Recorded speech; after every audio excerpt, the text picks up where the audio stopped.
story is told about a Jew named Herschel who had a non-Jewish business partner, Mr. Clark. And this Mr. Clark was very taken by his Jewish partner. They were successful, they made a lot of money, and he was very impressed at the honesty, the integrity. One day, this Mr. Clark said to a friend of his, I know that the Jews have a holiday called Yom Kippur. It's always felt awkward to have to ask Herschel about his religion, but I am curious about this Yom Kippur. So his friend, also not Jewish, said to him, I know that on Yom Kippur, the Jews spend the day in synagogues. I got an idea. Let's go down to the synagogue and we'll see what they're doing in the synagogue. So the two of them go on down to the shul on Yom Kippur, and sure enough, they walk in at about 11 o'clock in the morning, and they're right on time to see the aliyahs being sold in the shul. The Rabbi says, $1,000 for Shlishi, $2,000, $3,000, they hear the bidding, and all of a sudden he hears the unmistakable voice of his partner, Herschel, and he says, $4,500. And Mr. Clark immediately in the back calls out $5,000. Friend looks at him, he goes, hey, you don't even know what you're bidding on. He says, yeah, but I know my friend the Jew. He's a good businessman. He knows what he's talking about. If he thinks worth it's $5,000, then it's got to be worth even more. I want it, whatever it is, I'll take it for 10. So the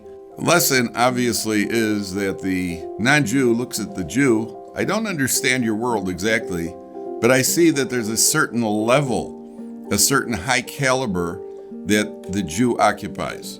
The Gemara, the Talmud states that Alexander the Macedonian, one of the original Greeks, he was marching on Yerushalayim to destroy the Beis Hamikdash, and Shimon HaTzadik, the Kohen Gadol, the high priest, went out to head him off with his entourage. And they marched through the night. And at daybreak, the two groups met. And when Alexander the Great saw Shimon HaTzadik, this is Alexander, the conqueror of the world, he got off of his horse and he bowed down to Shimon HaTzadik, the Kohen Gadol. His men said, you bow down to this Jew? He said, when I go to war, I see an image in my mind's eye of this man, and I've won every single war, and therefore I bow down to him. If you think about the Gemara says, when did this meeting take place? They marched through the night, and it was at sunlight, when the sun was shining, first broke through, that the two groups met, and Alexander saw who it was that was coming towards him. The lesson is that we interact in the world. The rest of the world sees us with the light of truth.